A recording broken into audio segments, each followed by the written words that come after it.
Hi, I'm Congressman Jared Huffman, and I'm starting this video series called Ask Jared, where I'm trying to start a conversation about issues that I'm hearing from my Northern Californian constituents, and this will just be me in my own words, responding to messages that I've heard from you, my constituents.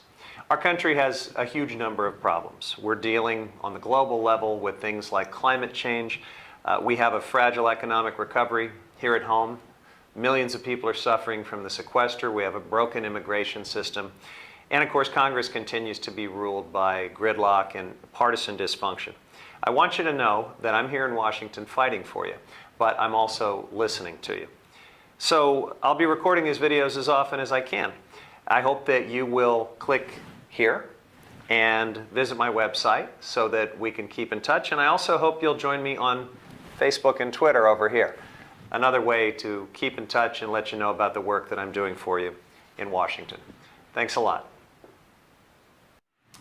I'm responding today to an email that I received from Carla in Corte Madera. Carla wrote to me expressing her opposition to the deep $20 billion in cuts that the House Republicans were proposing to the food stamps program, or the SNAP program, in the Farm Bill.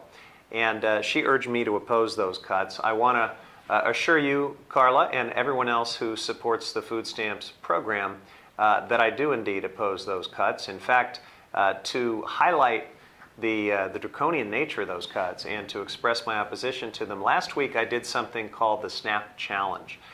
This is where members of Congress try to live on $4.50 a day for their food budget. This is the average benefit for a food stamp recipient, and my colleague Barbara Lee signed up a number of us to do it.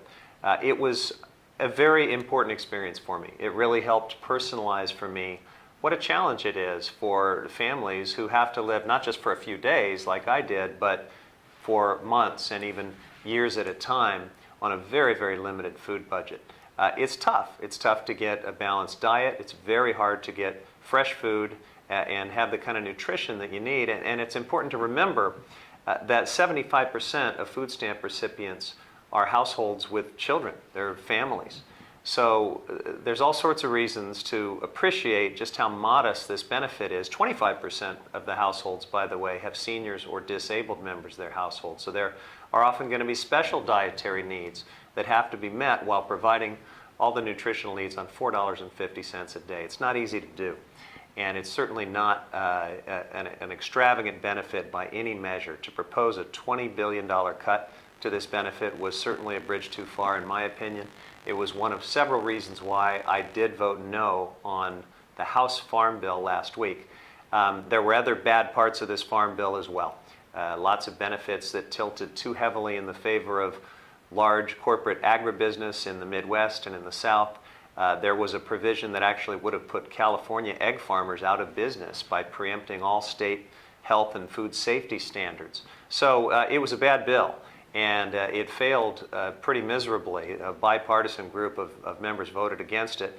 The problem is the Farm Bill really is an important piece of policy. It has critical programs that we need, and so we can't just allow it to die. We've got to get back to work on a good, responsible Farm Bill, like the bipartisan one that passed the United States Senate a month ago. So that's what I'll be pushing for, and you can bet that in that process I'll be pushing against any further cuts in the SNAP Supplemental Nutrition Program. Thanks, Carla.